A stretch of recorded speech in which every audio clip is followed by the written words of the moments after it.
दोस्तों, चलिए आज की स्टोरी शुरू करते हैं। जिंदगी की धूप में एक छोटा सा साया था। एक बच्ची जिसका नाम था रिया। उसके सपने बड़े थे, उसकी आंखें चमकती थी और उसका दिल जवान धड़कनों से भरा था। रिया एक गरीब परिवार से ताल्लुक़ रखती थी, पर उसके सपने उसके गरीबी से कभी नहीं टूटे। वो स्कूल में पढ़ती थी, पढ़ने में बहुत होशियार थी और अपने भविष्य के बारे में सपने देखती थी। रिया का सपना था एक डॉक्टर बनने का, लोगों की सेवा करने का। वो हर रात किताबों में खो जाती थी, डॉक्टर बनने का सपना देखती थी। हर मुश्किल को पार करने की हिम्मत उसे उसके सपनों से मिलती थी। एक दिन रिया के घर में आग लग गई। आग ने उनके घर को खा लिया, उनके सपनों को खा लिया। रिया की माँ की जान चली गई, उसकी आंखों में आंसू बह निकले। रिया के सपने राख हो गए, उसकी मुस्कान मिट गई। पर रिया ने हार नहीं मानी। वो अपनी आंखों में सपनों का साया देखती थी। वो अपने पिता को अपने पैरों पर खड़ा करने के लिए काम करने लगी।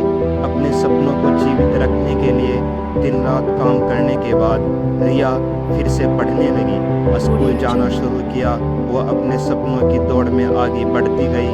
एक दिन रिया को एक अच्छे कॉलेज में दाखिला मिला।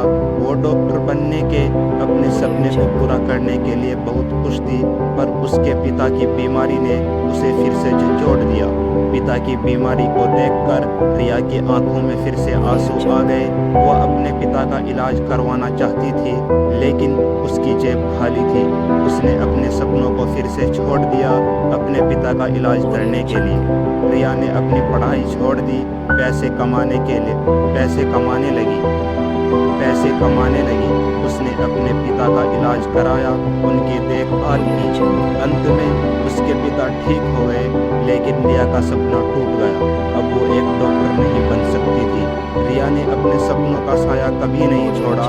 वो अपने पिता की देखभाल करती रही, अपने साथ रही, उनके साथ खड़ी रही, उनके लिए हर मुश्किल का सामना करने के लिए तैयार रही। एक दिन रिया को एक अस्पताल में नौकरी मिल गई। वो नई नर्स बन गई, लोगों की सेवा की।